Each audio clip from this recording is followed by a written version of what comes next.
रिया और मीरा दोस्त जो हमेशा एडवेंचर के लिए तैयार रहती थी।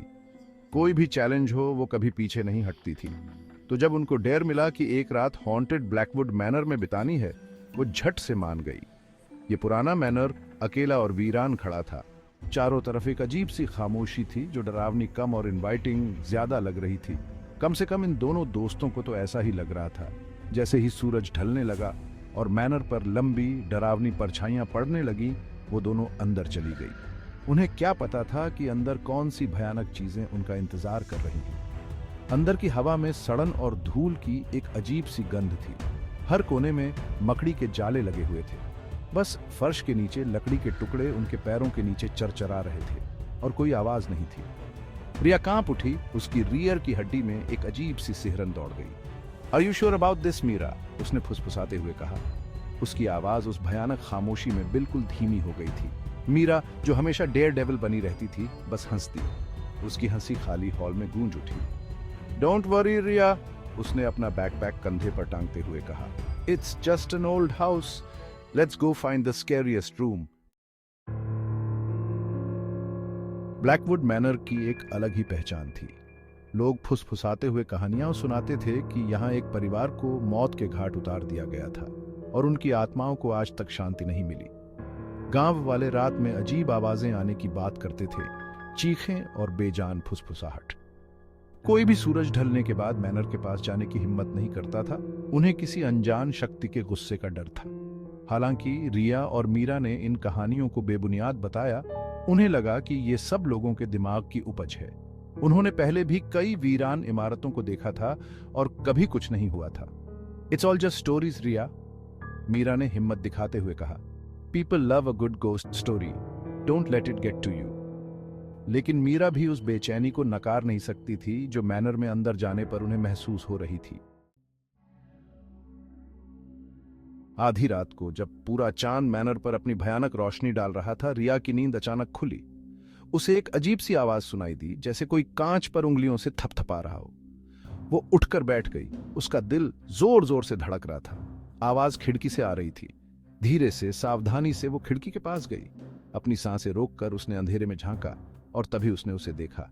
एक चेहरा, पीला और खोखला, जिसकी आंखें एक अजीब सी रोशनी से जल रही थीं, उसे घूर रहा था। वो चेहरा कांच से चिपका हुआ था। उसके भाव में दुख और गुस्सा दोनों थे। रिया ने घबराहट में सांस ली और पीछे हट गई। उसने अपनी जिंदगी में इतनी डरावनी चीज कभी नहीं देखी थी। रिया पूरी तरह से डर चुकी थी।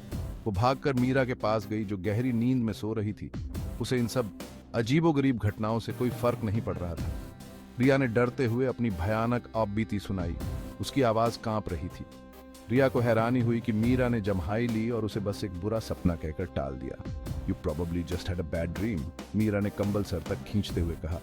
गो back to sleep, it's nothing. Riya अपनी दोस्त की बात मानना चाहती थी, लेकिन वो खिड़की पर देखे हुए उस चेहरे को अपने दिमाग से नहीं निकाल पा रही थी। उसकी निगाहों की गहराई, उसका खौफ ऐसा नहीं था जिसे कोई आसानी से भूल जाए। बट मीरा, रिया ने कांपती हुई आवाज में कहा, I saw it, it was real, it was staring right at me. लेकिन मीरा ने करवट ले ली और पीठ कर ली। गुड नाइट रिया, उसने बुदबुदाते हुए कहा। भाग 5। एक बेबस जद्दोजहद। रिया खुद को अपने डर में अकेला पाती है।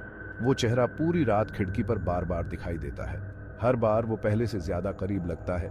उसके चेहरे के भाव साफ दिखाई देते हैं। उसकी आंखों में बेबसी साफ दिखाई देती है। फिर वो खिड़की पर जोर जोर से पीटना शुरू कर देता है। आवाज बहरी कर देने वाली होती है, जो पूरे मैनर में गूंजती है। रिया डर के मारे देखती रहती है। चेहरा गुस्से से लाल होता है। उसके भाव एक खामोश चीख में बदल जाते हैं। हड्डियों वाले उंगली, जो अब कांच से दिखाई दे रहे हैं, बुरी तरह से खरोंच रहे हैं, जैसे अंदर घुसने के लिए बेताब हों। रिया जानती है कि उसे कुछ करना होगा। पास के एक शेल्फ से एक भारी किताब उठाकर वो उसे खिड़की पर दे मारी। किताब एक भयानक आवाज के साथ कांच से टकराती है। चेहरा गायब हो जाता है और पीटना बंद हो जाता है। रिया वहीं खड़ी रहती है, हाँफ रही है। उसका दिल तेजी से धड़क रहा है। उसका पूरा शरीर डर से कांप रहा है। लेकिन उसके बाद जो सन्नाटा छा जाता है, वो और भी ज्यादा डरावना होता है।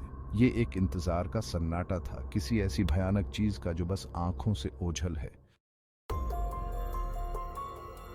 भाग 6। गायब। सुबह की पहली किरण रिया के लिए कोई राहत लेकर नहीं आई। उसे मीरा कहीं नहीं मिली। पूरे मैनर में हर जगह ढूंढने पर जब वो नहीं मिली तो रिया दहशत में आ गई। सन्नाटा बहरा कर देने वाला था। बस उसकी अपनी सांसों की आवाज सुनाई दे रही थी।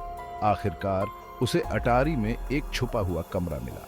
कमरा धूल और मकड़ी के जालों से भरा हुआ था, जिसमें पुराना फर्नीचर और किताबों के ढेर लगे हुए थे। और तभी उसने उसे देखा, एक डायरी कमरे के बीच में एक छोटी सी मेज पर खुली हुई थी। डायरी पुरानी थी, उसका चमड़े का कवर फटा हुआ और फीका था। रिया ने उसे उठाया। उसकी उंगलियां थोड़ी कांप रही थी और पढ़ना शुरू कर दिया। शब्द उम्र के साथ फीके पड़ गए थे, लेकिन वो अभी भी सुंदर लिखावट को पहचान सकती थी। यह एक युवती की डायरी थी, एक ऐसी महिला जो ब्लैकवुड मैनर की दीवारों के भीतर रही और मर गई। जैसे ही रिया पढ़ती है, उसकी रीढ़ की हड्डी में एक सिहरन दौड़ जाती है। कहानी द्रुतशीतन थी, विश्वासघात, हत्या और बदला लेने वाली एक बेचैन आत्मा की कहानी। रिया की आंखें इस एहसास के साथ खौफ से फैल गई। खिड़की पर चेहरा, हवेली में भूतिया उपस्थिति, यह उस युवती की आत्मा थी जिसकी इन दीवारों के भीतर नृशंस हत्या कर दी गई थी। भाग 7, सच्चाई से पर्दा उठता है। डायरी एलाइजा ब्लैकवुड की थी, एक ऐसी युवती जिसकी एक सदी पहले हवेली में बेरहमी से हत्या कर दी गई थी। उसकी कहानी पन्नों के माध्यम से सामने आई। एक आकर्षक अजनबी के लिए उसका प्यार, उसके परिवार की अस्वीकृति और अंत में उसके ईर्ष्यालु प्रेमी के हाथों उसकी असामयिक मृत्यु। एलाइजा को उस आदमी ने धोखा दिया था जिसे वह प्यार करती थी। उसे ब्लैकवुड मैनर की ठंडी क्षमाशील दीवारों के भीतर मरने के लिए छोड़ दिया गया था। उसकी आत्मा शांति पाने में असमर्थ फंस गई, न्याय की तलाश में बदला लेने की मांग कर रही थी। जैसे ही रिया एलाइजा की कहानी में गहराई से उतरती है, वह युवती के साथ एक अजीब संबंध महसूस करती है। एलाइजा का दर्द, उसका गुस्सा, उसकी हताशा, यह सब इतना वास्तविक, इतना स्पष्ट लगा। यह ऐसा था जैसे एलाइजा की आत्मा रिया तक पहुंच रही हो, अपनी डायरी का उपयोग अपनी कहानी बताने के लिए, उसकी मदद लेने के लिए एक नाली के रूप में कर रही हो। रिया जानती थी कि उसे कुछ करना होगा। उसे एलाइजा को शांति पाने में मदद करनी थी। भाग 8, रात में 2 चेहरे। रिया ने डायरी से ऊपर देखा। उसका दिल उसकी छाती में तेज हो रहा था। और तभी उसने उन्हें देखा। द्वार में 2 आकृतियां खड़ी थीं। उनके शरीर परछाई में डूबे हुए थे। उनके चेहरे खिड़की से आने वाली हल्की चांदनी से रोशन थे। एक खिड़की से चेहरा था। एलाइजा का चेहरा दुख और क्रोध के मिश्रण से भरा हुआ था, लेकिन यह दूसरा चेहरा था जिसने रिया की रीढ़ की हड्डी में ठंडक भेज दी। यह मीरा थी, लेकिन कुछ अलग था। उसकी आंखें खाली थीं, उसका हाव भाव खाली था, जैसे कि वह किसी अदृश्य हाथ से नियंत्रित कठपुतली हो। और फिर धीरे धीरे, लगभग अगोचर रूप से, मीरा के होठों के कोने एक क्रूर मुस्कान में बदल गए। यह एक ऐसी मुस्कान थी जो मीरा की नहीं थी, एक ऐसी मुस्कान जो द्वेष और अंधेरे की बात करती थी। भाग 9, सताना जारी है। अगली सुबह ग्रामीणों को रिया बेहोश ब्लैकवुड मैनर के फाटकों के पास मिली। वह पूरी तरह से यह नहीं बता सकी कि उस रात क्या हुआ था। ग्रामीणों ने हवेली के आसपास की अजीब घटनाओं के आदी होकर एलाइजा ब्लैकवुड के भूत के बारे में फुसफुसाते हुए कहा कि उन्होंने एक और आत्मा को अपने कब्जे में ले लिया है। मीरा फिर कभी नहीं देखी गई। रिया अनुभव से हमेशा के लिए डर गई, गांव छोड़ गई, अपने साथ ब्लैकवुड मैनर की द्रुतशीतन कहानी लेकर। वह अक्सर खुद को अजनबियों को घूरते हुए पाती थी। मीरा की एक झलक की तलाश में उम्मीद के खिलाफ उम्मीद थी कि उसकी दोस्त अभी भी कहीं बाहर है, लेकिन गहरे में वह सच्चाई जानती थी। ऐसा लग रहा था कि एलाइजा की तामसिक आत्मा का काम अभी खत्म नहीं हुआ है। इसने आजादी का स्वाद छक लिया था और यह और तरस रही थी।